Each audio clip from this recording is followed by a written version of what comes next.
Hello everybody, welcome back to my channel Keerthika's kitchen.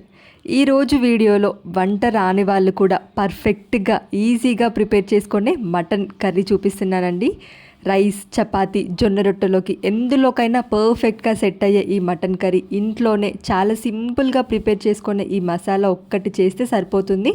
ఇక మీ mutton curry అద్దుర్స్ అన్నట్టే. ఇల్లంతా గుమగుమలాడే ఈ మటన్ కర్రీ చాలా చాలా సింపుల్గా ఎలా ప్రిపేర్ చేసుకోవాలో ఈ వీడియోలో చూసేయండి. దీనికోసం ముందుగా ఒక ప్యాన్ పెట్టుకొని ఇందులో 1 టేబుల్ స్పూన్ ఆయిల్ వేసుకొని ఇందులో 5 లవంగాలు, 4 ఇలాచి, అదేవిధంగా చిన్న ఇంచ్ దాల్చిన చెక్క, ఒక 5 ఎండుమిర్చి వేసేసుకొని ఇందులోనే ఒక 1/2 టేబుల్ స్పూన్ వరకు మిరియాలు, 1 టేబుల్ స్పూన్ ధనియాలు, అదేవిధంగా వెల్లుల్లి రెమ్మలు ఒక 10 నుంచి 12 వెల్లుల్లి రెమ్మలు, ఇంకా అల్లం, ఎండు కొబ్బరి ఒక 2 టేబుల్ స్పూన్లు సుమారుగా, కరివేపాకు వేసుకొని వీటన్నిటినీ కూడా లో ఫ్లేమ్లో పెట్టుకొని దోరగా వేయించుకోవాలి. ఇలా దోరగా వేయించుకున్న వీటన్నిటినీ కూడా మిక్సీ జార్లోకి వేసేసుకోవాలి. ఈ ఒక్క మసాలా చేశారనుకోండి మీ మటన్ కర్రీ ఇక అయిపోయినట్టే. ఇక ఏమి ఎక్స్ట్రాగా మసాలాలు వేయకుండా ఇదొక్కటి వేసి మనము ప్రిపేర్ చేసుకుంటున్నాము. నెక్స్ట్ ఇందులోనే ఒక 1/2 గ్లాస్ వరకు నీళ్లు పోసుకొని మెత్తని పేస్ట్లా ప్రిపేర్ చేసుకుంటే మన మసాలా రెడీ. ఇక ఇది ఇప్పుడు పక్కన పెట్టేసి కుక్కర్ పెట్టుకోండి. మటన్ కర్రీ మనం ప్రెషర్ కుక్కర్లో చేస్తున్నాము. ఇప్పుడు ప్రెషర్ కుక్కర్ పెట్టుకొని ఇందులో ఒక 3 టేబుల్ స్పూన్ వరకు ఆయిల్ వేసుకోండి. కేజీ చికెన్కి 3 టేబుల్ స్పూన్ ఆయిల్ అయితే పర్ఫెక్ట్గా సరిపోతుంది. మటన్ కర్రీకి కాస్త ఆయిల్ ఎక్కువగానే పడుతుంది. ఇందులో 2 మీడియం సైజ్ ఉల్లిపాయలను వేసుకొని చూడండి, ఇక్కడ నేను చూపిస్తున్నాను, గోల్డెన్ బ్రౌన్ కలర్ వచ్చేంత వరకు ఫ్రై చేసుకోవాలి. తప్పకుండా గోల్డెన్ బ్రౌన్ కలర్ వస్తేనే మటన్ కర్రీ ఇంకా బాగుంటుంది. సుమారుగా 5-6 నిమిషాల పాటు ఉల్లిపాయలని వేయించుకుంటే మనకు ఇలా బ్రౌన్ కలర్లోకి వస్తుంది. ఇలా ఫ్రైడ్ ఆనియన్స్ పూర్తిగా ఫ్రై అయ్యాక ముందుగానే గ్రైండ్ చేసి పెట్టుకున్న మసాలా కూడా వేసేసి ఇప్పుడు ఈ మసాలా కూడా బాగా ఫ్రై చేసుకోవాలి.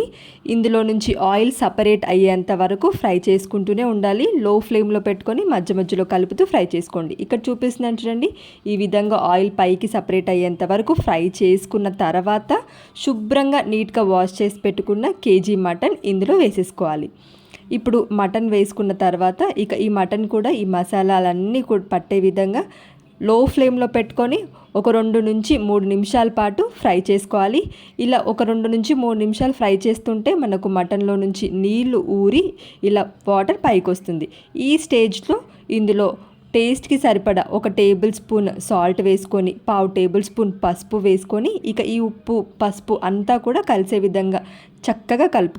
ఇలా సాల్ట్ ముందుగానే వేయడం వల్ల మనకు పీస్ చప్పగా లేకుండా టేస్టీగా ఉంటుంది. గ్రేవీ ఎంత టేస్టీగా అయితే ఉంటుందో మటన్ పీస్ కూడా అంతే టేస్టీగా ఉంటుంది. ఇక ఒక 5-6 నిమిషాల పాటు లో ఫ్లేమ్లో ఉడికిస్తే చూడండి మనకి ఇక్కడ ఆయిల్ సపరేట్ అవుతుంది. ఇలా ఆయిల్ సపరేట్ అయ్యేంత వరకు 5-6 నిమిషాల పాటు లో ఫ్లేమ్లో ఫ్రై చేసుకున్నాం అనుకోండి, పీస్లో నుండి ఆయిల్ పూర్తిగా సపరేట్ అవుతుంది.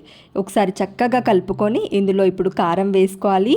కేజీ మటన్కి ఇందులో నేను 2 టేబుల్ స్పూన్ల కారం వేస్తున్నాను. మీరు కనుక స్పైస్ కొంచెం ఎక్కువ తింటారనుకోండి ఒక 1/2 టేబుల్ స్పూన్ ఎక్కువ, అదే కొంచెం తక్కువ తినే వాళ్ళైతే 1/2 టేబుల్ స్పూన్ తగ్గించుకోండి. ఎందుకంటే మనం ఇందులో ఆల్రెడీ ఎండుమిర్చి వేసాము, ఇంకా మిరియాలు వేసాము కాబట్టి 2 టేబుల్ స్పూన్ కారం అయితే పర్ఫెక్ట్గా సరిపోతుంది. ఇప్పుడు కారం వేసిన తర్వాత కూడా ఈ కారం పూర్తిగా కలిసేంత వరకు చక్కగా 1 నిమిషం పాటు ఫ్రై చేసేసుకొని ఇందులోనే 1 గ్లాస్ వరకు వాటర్ పోసుకోవాలి. మసాలా గ్రైండ్ చేసాం కదా ఆ మిక్సీ జార్లోనే కొన్ని వాటర్ పోసుకొని 1 గ్లాస్ వరకు వాటర్ పోసుకోవాలి. మీరు నీళ్ళు ఎక్కువ పోసారనుకోండి మనకు పులుసులాగా పల్చగా ఉంటుంది. అలా కాకుండా గ్రేవీ చిక్కగా ఉండాలంటే ఎక్కువగా వాటర్ పోసుకోకుండా 1 గ్లాస్ లేదా గ్లాసున్నర వాటర్ పోసుకుంటే సరిపోతుంది. ఇక నెక్స్ట్ ప్రెషర్ కుక్కర్ పైన క్యాప్ పెట్టేసి కరెక్ట్గా 6 విజిల్స్ వచ్చేంత వరకు ఉడికించుకోవాలి.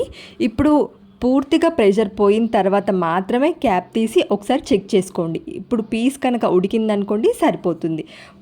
మటన్ కొంచెం ముదురుగా ఉంటుంది, అలాంటప్పుడు 8 విజిల్స్ వచ్చేంత వరకు ఉడికించుకోవాలి. అదే లేతగా ఉండే మటన్ అయితే 6 విజిల్స్ వస్తే పర్ఫెక్ట్గా సరిపోతుంది.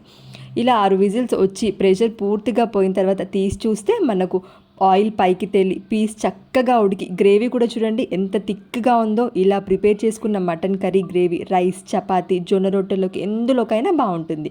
ఇక ఇప్పుడు ఫైనల్గా కొత్తిమీర వేసేసి ఒకసారి చక్కగా కలుపుకుంటే మన టేస్టీ మటన్ కర్రీ రెడీ అయిపోతుంది.